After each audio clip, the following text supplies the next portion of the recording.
मन के सवाल में आप सभी के मनों का स्वागत है। आज उन मनों का स्वागत है जो संसार की किसी न किसी परेशानी से या अपने मन की प्यास से या फिर भावी संकटों को देखकर इस संसार से पलायन करना चाहते हैं। पलायन यानी एस्केप। वे चाहते हैं कि इस संसार को छोड़कर किसी ऐसे स्थान पर चले जाएं जहाँ पर कोई भी संसार की गतिविधियाँ ना हो, ये दुनियादारी ना हो, ये लोक दिखावा ना हो, रिश्तेदार ना हो, मित्र ना हो, अर्थात किसी भी तरह की कोई दुनिया ना हो। वे दुनिया से कटकर अलग जाना चाहते हैं। अब बहुत सारे पुरुष तो गए कटकर, इस तरह से घर छोड़ के भाग भाग कर सन्यासी बन गए, किंतु इसी क्रम के अंदर अनेक स्त्रियों का भी मन करता है कि वे घर बार छोड़कर सब ऐसी जगह पर चली जाएं जहां पर किसी भी दुनियादारी से उनको कोई सरोकार ना हो। सवाल यह है कि क्या ये संभव है और क्या यह सही है।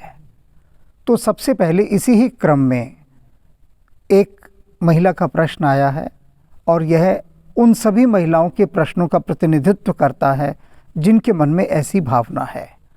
तो सबसे पहले हम इनका प्रश्न इन्हीं के स्वर में सुनते हैं और उसे गहराई से समझते हैं। मेरा नाम मयूरी नंदा है और मैं मुंबई से हूँ।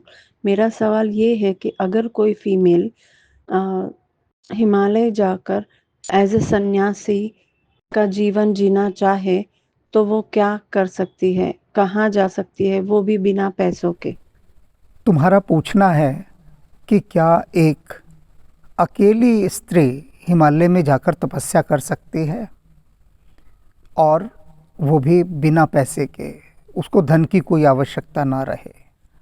तो सबसे पहले तो तुम्हारी पहली बात को हम उठाते हैं। तुमने पूछा है कि एक अकेली स्त्री हिमालय में जाकर तपस्या कर सकती है। कोई समस्या नहीं है करने में, बहुत स्त्रियों ने की है। एक को तो मैं भी जानता हूँ, तपोवनी माता संत सुभद्रा देवी जी। वे जब 9 वर्ष की थी तब अपना घर बार छोड़कर, सब कुछ छोड़कर हिमालय चली गई। लेकिन जो कष्ट उन्होंने सहे वे अकल्पनीय कष्ट हैं, यानी उन कष्टों की कल्पना नहीं की जा सकती। अब तुम ये पूछ रही हो कि क्या एक अकेली स्त्री जाकर हिमालय तपस्या कर सकती है, जा सकती है। प्रश्न ये है इसके साथ कि क्यों जाया जाए, कारण क्या है जाने का। जब तक उसका कारण भीतर से स्पष्ट ना हो तब तक जाने का कोई औचित्य नहीं है।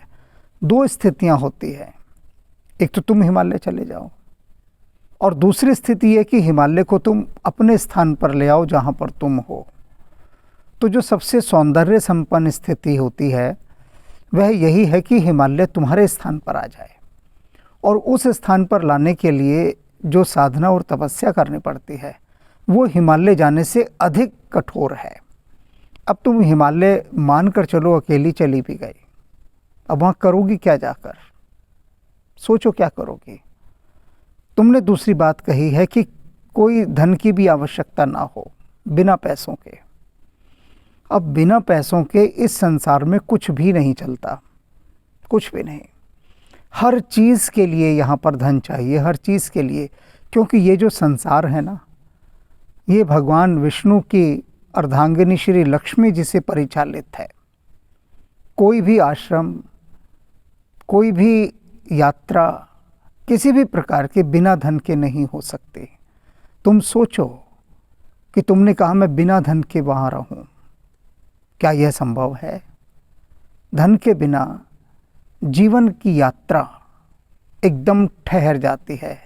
इसलिए प्रत्येक व्यक्ति, परिवार, समाज, राष्ट्र, राज्य, पूरा ये जितना भी हमारे आसपास का पसारा है, बड़े से बड़े राष्ट्र क्या कर रहे हैं, धन की यात्रा में तो लगे हैं ना, अपने देश को और अधिक धनी और समृद्ध बनाने में लगे हैं।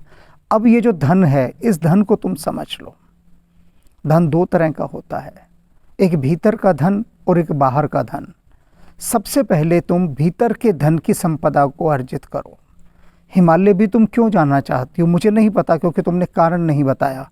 तुमने सिर्फ इतना कहा है कि क्या हिमालय जाया जा सकता है, इतना पूछा है। निश्चित रूप से तुम्हारे इस पूछने के पीछे कोई ना कोई वेदना है, कोई कष्ट है, कोई परेशानी है, कोई समस्या है, कोई संकट है, जिन सबको छोड़कर तुम वहाँ जाना चाहती हो। यही एक कारण है, क्योंकि अन्य कोई कारण मुझे तुम्हारे स्वर से स्पष्ट नहीं हो रहा। तुम्हारे स्वर की जो भीतर की वेदना है वो किसी चीज़ से पलायन करके वहाँ जाना चाहती है, एस्केप करके जाना चाहती है। तुम एक प्रयोग करो, और इन जैसी सभी स्त्रियों को और पुरुषों को मैं कह रहा हूँ, सभी को, मैं स्त्री पुरुष का कोई भेद नहीं रखता। ये बात अलग है कि प्रकृति के अनुसार कोई भेद होता है, वह प्रकृतिजन्य भेद है, लेकिन आत्मिक तल पर कोई भेद नहीं। तो उन सभी के लिए एक प्रयोग है, बहुत गहरा प्रयोग है ये। इस प्रयोग से वे हिमालय की ऊर्जा को अपने स्थान पर ही रहकर अनुभव कर सकते हैं। प्रयोग क्या है कि जो भी दायित्व आपको सौंपे गए हैं उनको बड़े मौन रूप से किया जाए। जो भी दायित्व सौंपे गए हैं गहरे मौन रूप से किया जाए। और हिमालय के आसपास बहुत सारे आश्रम हैं, बहुत सारे आश्रम, वहाँ पर कुछ कुछ समय के लिए जाया जाए। इसको पीरियोडिकल संन्यास कहते हैं, यानी सावधिक संन्यास, कुछ अवधि का। आप गए 15 दिन किसी आश्रम में रह कर आओ, फिर लौट कर आओ और संसार में अपने सारे काम करो, फिर जाओ, फिर 15 दिन के लिए वहाँ रहो। तो जैसे हिमालय पर चढ़ाई की जाती है ना, तुमने अभी हिमालय की बात की है, हिमालय पर कोई भी यूं ही नहीं चढ़ जाता। जिसको हिमालय पर चढ़ना होता है, पहले पर्वतारोही उसे अभ्यास कराते हैं। पहले छोटे छोटे टीलों पर चढ़ना होता है, छोटी छोटी पहाड़ियों पर चढ़ना होता है, अपना सामर्थ्य बढ़ाना होता है। इसको कहते हैं स्टेमिना। तो जब तुम्हारा स्टेमिना इतना बढ़ जाता है, सामर्थ्य बढ़ जाता है, उसके बाद हिमालय की चढ़ाई की जाती है। और तुमने कहा कि तुम हिमालय जाना चाहती हो, तो हिमालय पर जाकर कोई घर नहीं बसाता, हिमालय कोई ठहरता नहीं है, हिमालय पर चढ़ता है और फिर लौट कर आ जाता है।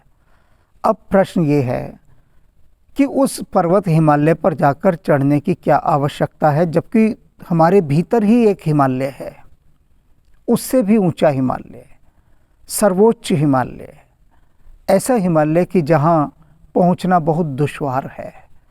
तो तुमने यह प्रश्न क्यों नहीं किया कि मैं जो भीतर मेरे हिमालय स्थित है, मैं उसमें जाकर रह सकती हूँ क्या, और वहाँ कोई पैसा नहीं लगता। ये जो बाहरी हिमालय है, ये बाहरी हिमालय सिर्फ इसलिए कि हमें भीतर के हिमालय की खबर दे सके। ये जो बाहर बहती गंगा है, यह इसीलिए है कि हम अपने भीतर बहती हुई गंगा की ओर देख सकें।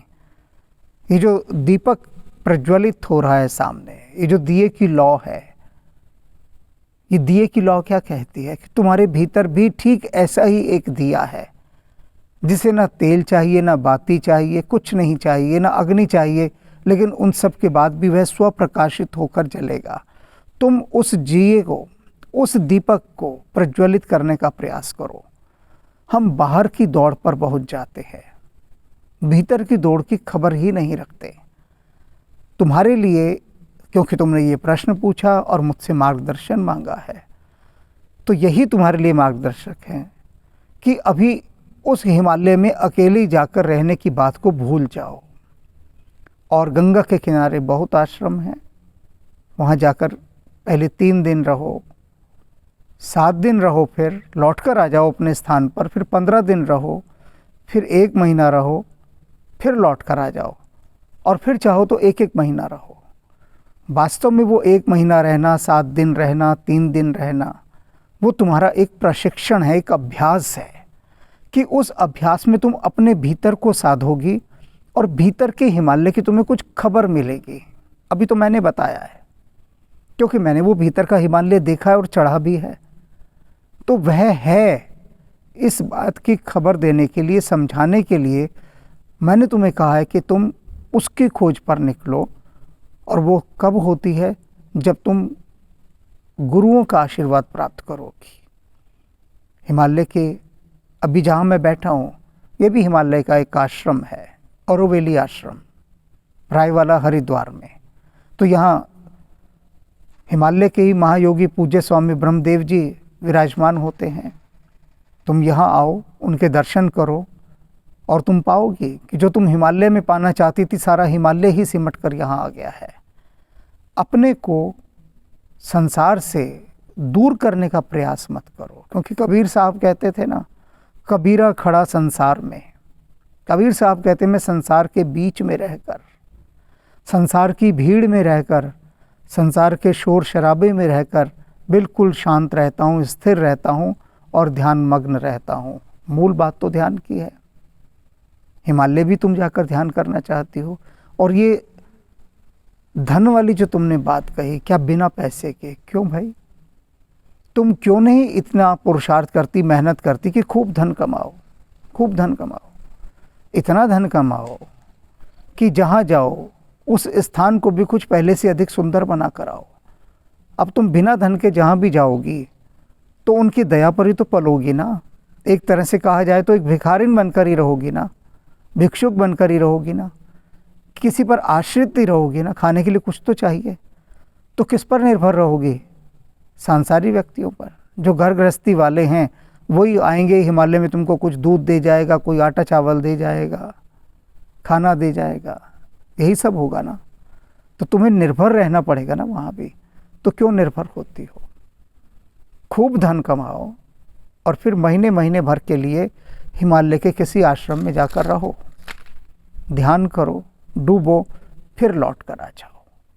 और इस तरह से तुम पाओगे कि संसार से भागने की कोई आवश्यकता नहीं है। संसार के मध्य रहते अपने भीतर उस हिमालय को प्रकट करने की देर है। और फिर रोज़ उस हिमालय पर चढ़ो और रोज़ उतरो।